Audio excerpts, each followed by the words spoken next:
बंगाल में बीजेपी की नई बिसात, एक तीर से दो निशाने। ममता के मुस्लिम वोट बैंक पर नजर। हाल ही में हुई राष्ट्रीय कार्यकारिणी की बैठक में कार्यकर्ताओं और राज्य के नेताओं को खास निर्देश मिले हैं कि जनता के बीच केंद्र की उन स्कीमों के बारे में बताएं जो वंचित और अल्पसंख्यक समुदाय के लिए हैं।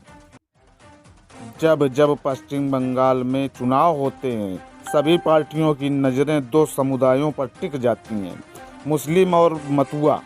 बंगाल में 30% मुस्लिम वोटर्स हैं और 15% मतुआ।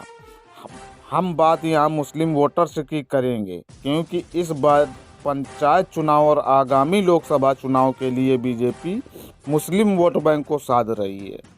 हाल ही में हुई राष्ट्रीय कार्यकारिणी की बैठक में कार्यकर्ताओं और राज्य के नेताओं को खास निर्देश मिले हैं कि जनता के बीच केंद्र की उन स्कीमों के बारे में बताएं जो वंचित और अल्पसंख्यक समुदायों के लिए शुरू की गई है।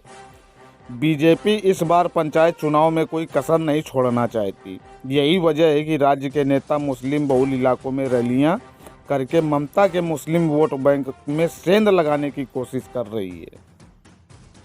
प्रधानमंत्री नरेंद्र मोदी ने हाल ही में पार्टी में राष्ट्रीय कार्यकारिणी की बैठक में पश्चिम बंगाल पंचायत चुनाव पर फोकस करने की बात कही थी।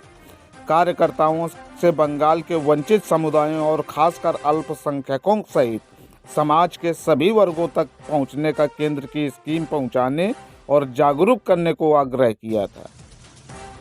बीजेपी नेता पश्चिम बंगाल में पंचायत चुनाव और आगामी लोकसभा चुनाव के मद्देनजर मुस्लिम वोट बैंक को साधने में जुट गए हैं।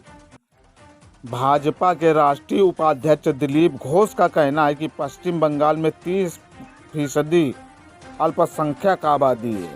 आज़ादी के 75 साल बाद जब देश अमृत महोत्सव मना रहा था तो अल्पसंख्यक समुदाय को क्या मिला, इसलिए इस आबादी को मुख्य धारा में लाना बेहद ज़रूरी है। इसी तरह के ताज़ा अपडेट पाने के लिए प्लीज़ हमारे चैनल को सब्सक्राइब करें।